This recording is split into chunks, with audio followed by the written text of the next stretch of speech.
Today we're creating beautiful home decor using thrift shop finds and Sonnet's Garden Blooms Maker's Box. By pairing these unique treasures with gorgeous DIY supplies, we'll transform everyday pieces into one-of-a-kind home accents using the art of decoupage. Welcome to the Chic Show.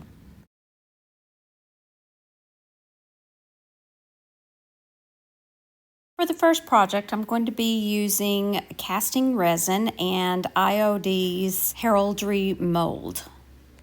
This is the quick cast resin, and you mix equal parts together, and then I'm going to be pouring it into the crown mold. This sets really fast. You just stir it together until it turns clear again, pour it in, and within minutes it starts to harden up. I do find that this particular quick cast resin is the hardest to find, so whenever I see it, I go ahead and pick it up.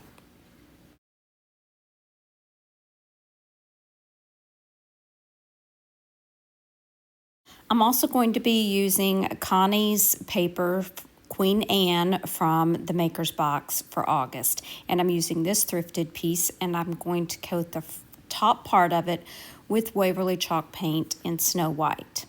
Now I'm going to be fitting the paper onto this piece, and I'm trying to decide exactly where I want the crown. So I'm moving it around here, but ultimately I decided to put it at the bottom right. For the rice paper, I am doing the wet tear method, so I'm just painting with a paintbrush, water along the edges, and then I'm just tearing along those edges so I have kind of a jagged, torn look. Now this fits perfectly onto my sign. I'm going to be applying a coat of Mod Podge, and then I'm going to set it aside to dry. I am going to be doing the iron-on decoupage method this time. You can use any kind of decoupage medium that you like. I just happen to have this on hand, so just decided to go ahead and use it. Now I've got my paper in place. I'm using a piece of Teflon. I'm starting in the middle and working my way out, and this helps me keep any wrinkles away. For me, this is the easiest way to decoupage. The heat reactivates that glue underneath, and the paper sticks nicely with no wrinkles. Now I'm using some of IOD's stamps. These are the apothecary stamps, just the Q and the A. These other stamps are some that I ordered on Amazon, and they stick together. They're kind of like the clickable stamps. I really need to invest in those. Those would be better, I believe. And you'll see here I did make a mistake. I'm stamping on Queen Anne because this is Queen Anne's lace and the name of the paper, and I accidentally put the A in there when I already had the big A, so I did have to go back and fix that. Now with the crown, I spray painted it black, and then I'm just using some Rub and Buff to bring out the details. I'm using Tite Bond Quick and Thick to glue the crown to the bottom right of this piece. To be honest, I did struggle with covering up the ANNE, and I didn't even put that on camera, but I just used some paint and tried to make it look like the rest of the background, and then re-stamped the NNE. So let me know what you think about this home decor piece.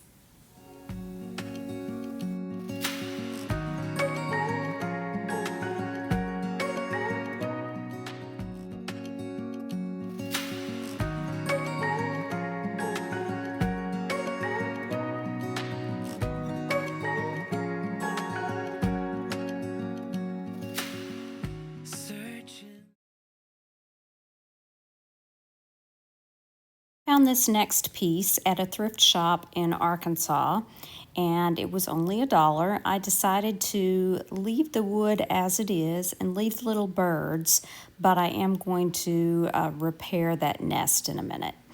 Now this is the napkin from Sonnet's Maker's Box from August, and I'm going to be fitting this into the center of that little door. I'm going to give it a coat of ivory paint just in the center and let that dry. Now I'm using some Spanish moss and hot glue to fill in and repair that nest.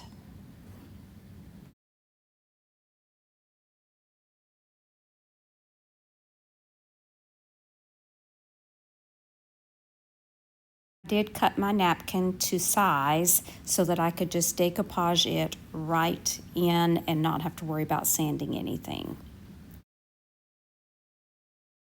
I also thought the iron-on method would be too difficult for this, so I'm using liquid patina, and I'm just making myself a little starter strip there and then brushing it down. And for this piece, I'm not worried about wrinkles because that's kind of what I want. I'll continue to add that liquid patina until the napkin is adhered down, and then I will cover the top as well. I also used that same quick cast resin in IOD Sparrow's Nest mold. I was hoping I could get this bird and the bird in the napkin to show, but that just wasn't going to work. So I ended up having to cover up the bird in the napkin. Just like the crown in the last project, I painted the bird black and then I went over it with the gold rub and buff, but for this one I wanted most of the bird to be gold with some of that black showing through in the little crevices. The little knob was missing on this piece, so I used a skewer and a little bead and that Titebond Quick and Thick and glued it to the skewer and then cut off the excess pieces so that I could fit it down in that little hole. I used Highlander by Fusion Paint and painted the knob. It matched perfectly with the napkin.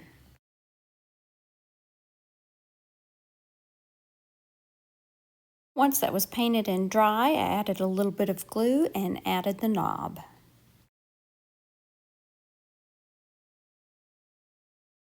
Now I wanted this to look a little bit crackled, so I first added some clear wax, and I also used the clear wax all over the wood piece just to freshen it up since I'm not going to be painting it.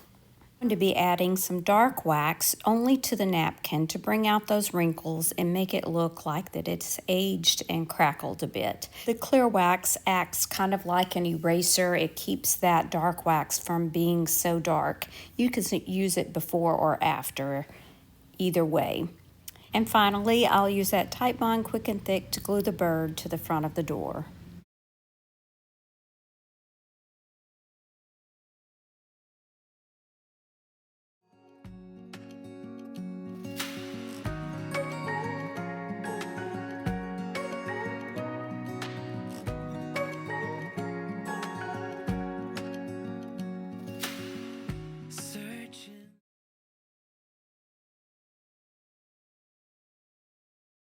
In Sonnet's Maker's Box, you also get access to a digital download, so I chose this one to use in this project. The tag is from Dollar Tree, and again, I'm just going to use the wet tear method and tear out 2 of these pieces. Now, I just printed this onto regular copy paper. I painted the sides and the edges of this tag with the DIY paint in Eden. I didn't paint the very center because that's where I'm going to be decoupaging on those papers.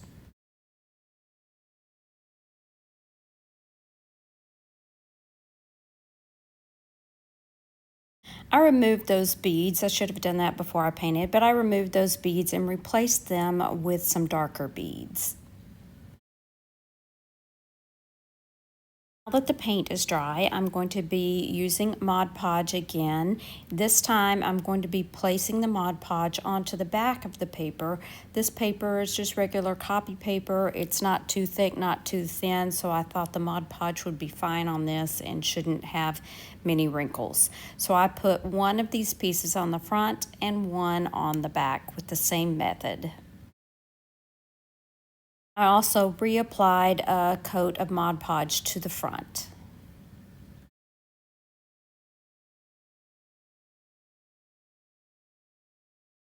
I reattached my beads and then I decided I wanted to add a little bit of distressing to each side. So I used IOD's distressing stamp. And I did make a mistake with the first time. I used black ink and I should have used a dark gray, and you'll see that in just a minute. So here I am using that black ink. I'm stamping it onto the stamp, and then I'll place the stamp on top of this first side. You can see when I bring it up close that it is a little bit heavy, a little bit dark, but I can fix that in a few minutes. So for the other side, I decided to use this gray ink, and this worked much better.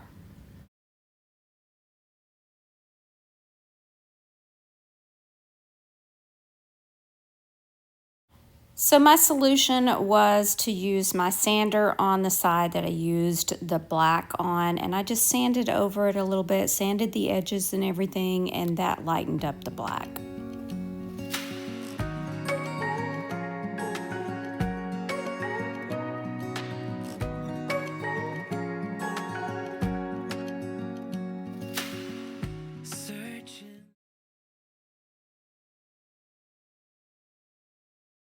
This last project, I'm using this mirror that I got at the Goodwill bins, and I'm using the Haberdash milk paint that was in Sonnet's box from this month. I added 2 coats of the milk paint, and milk paint is kind of unpredictable, but a lot of times if you use a heat gun, you can get some really nice crackles and crazing. Once I was happy with it, I did take it outside and sprayed it with a clear coat so that it would stop crackling. And the right side crackled better than the left side, so I decided to go ahead and use another one of Sonnet's decoupage papers. This is actually a Roycycle paper, and again I'm using that wet tear method down one side, and I'm going to be placing that over to the left. Once again, I'm using my Mod Podge, and I painted it on. I'm going to let it dry, and I'm going to use the iron-on method. Once that was complete, I did make some relief cuts so that I could sand away the excess paper.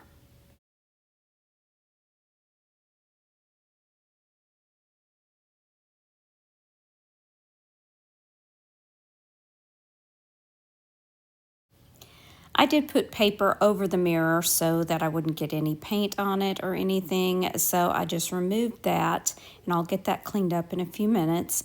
And then I used my sander all around the edges just to distress this back even a little bit more. Bring out more of those little crackles and crazing that I got with the milk paint. I used some dark wax, and I went over the whole mirror, including the papers and around the edges. Then I went back with some clear wax to kind of pull back that dark wax. As I said, you can use this either way. The clear wax acts like an eraser or a buffer, depending on which way you use it.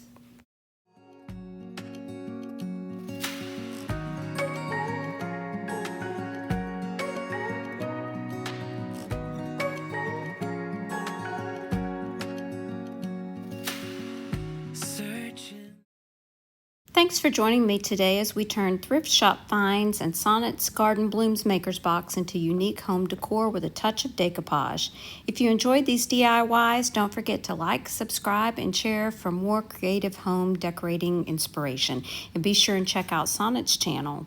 Here's another video I think you might like. Thanks so much for watching. Remember to share the chic. Bye now.